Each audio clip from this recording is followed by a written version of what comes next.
Hello കൂട്ടുകാരെ, ഇന്നത്തെ പ്രൊമോയിൽ നമുക്ക് കാണാൻ കഴിയുന്ന അങ്ങനെ നമ്മുടെ സുഭാഷ് ഏട്ടൻ നിധി പറയുന്നത് അനുസരിക്കേണ്ട, നാളെ കല്യാണത്തിന് സമ്മതിക്കുന്നുണ്ട്, നാളെ 10 മണിയാകുമ്പോഴേക്ക് അമ്പലത്തിലേക്ക് എത്താമെന്നൊക്കെ പറഞ്ഞിട്ട് എല്ലാവരും പിരിയുന്നുണ്ട്. പിന്നെ കാണിക്കുന്നത് പിറ്റേ ദിവസം രാവിലെ എല്ലാവരും അമ്പലത്തിലേക്ക് എത്തുന്നുണ്ട്. അമ്പലത്തിൽ എത്തുന്ന സമയത്ത് നമ്മുടെ സുധീഷ് നിധിയോട് ചോദിക്കുന്നുണ്ട്, കല്യാണം നടത്താനും വീട് പണിയാനും ഭയങ്കര പണിയാണ്, അതൊക്കെ നടത്തുമ്പോഴേനും അതിൻ്റെ പാടറിയുള്ളൂ.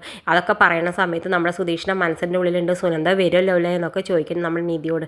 അവൾ എന്തായാലും വരും എന്നൊക്കെ പറഞ്ഞിട്ട് നമ്മൾ നിധി സമാധാനിപ്പിച്ചിട്ട് സുധീഷിനെ വിടുന്നുണ്ട്.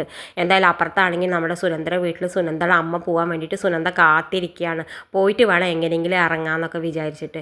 എന്തായാലും സുനന്ദയുടെ അമ്മ പോണ ശബ്ദം കേട്ടപ്പോൾ അവൾ വേഗം പോയി സാരിയൊക്കെ മാറ്റുന്നുണ്ട്. മാറ്റി കഴിഞ്ഞിട്ട് ഡ്രസ്സൊക്കെ മാറ്റിയിട്ട് നല്ല കല്യാണപ്പെടിനെ പോലെ ഒരുങ്ങുന്നുണ്ട്.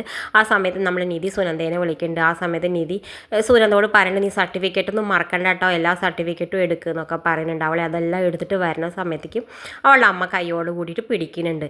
ഇപ്പുറത്താണെങ്കിൽ നമ്മുടെ സുഭാഷ് ഏട്ടനാണെങ്കിൽ നല്ല സുന്ദര കുട്ടപ്പനായിട്ട് കല്യാണ ചെക്കനായിട്ട് ഒരുങ്ങി വരുന്നുണ്ട്. മനസ്സിൽ മുഴുവൻ ടെൻഷനാണ്. ആ സമയത്ത് നമ്മുടെ നിധി ചോദിക്കേണ്ടത്, എന്താ സുഭാഷ് ഏട്ടൻ ഒരു വിഷമം പോലെ എന്നൊക്കെ പറയേണ്ടത്. ആ സമയത്ത് നമ്മുടെ സുധീഷ് പറയേണ്ടത്, സുഭാഷ് ഏട്ടന് പേടിയാണ് സുനന്ദ വരില്ല എന്നൊക്കെ വിചാരിച്ചിട്ട് എന്ന് പറയുന്നത്. ആ സമയത്ത് നമ്മൾ നിധി ഉറപ്പ് കൊടുക്കുന്നുണ്ട്, എന്തായാലും സുനന്ദ വരും. ഇന്നലെ അവൾ ഈ അമ്പലത്തിൽ വെച്ചിട്ടാണ് എനിക്ക് വാക്ക് തന്നത്, അതുകൊണ്ട് അവൾ എന്തായാലും വരും, സുഭാഷ് ഏട്ടൻ വിഷമിക്കാതിരിക്കും എന്നൊക്കെ പറയുന്നുണ്ട്.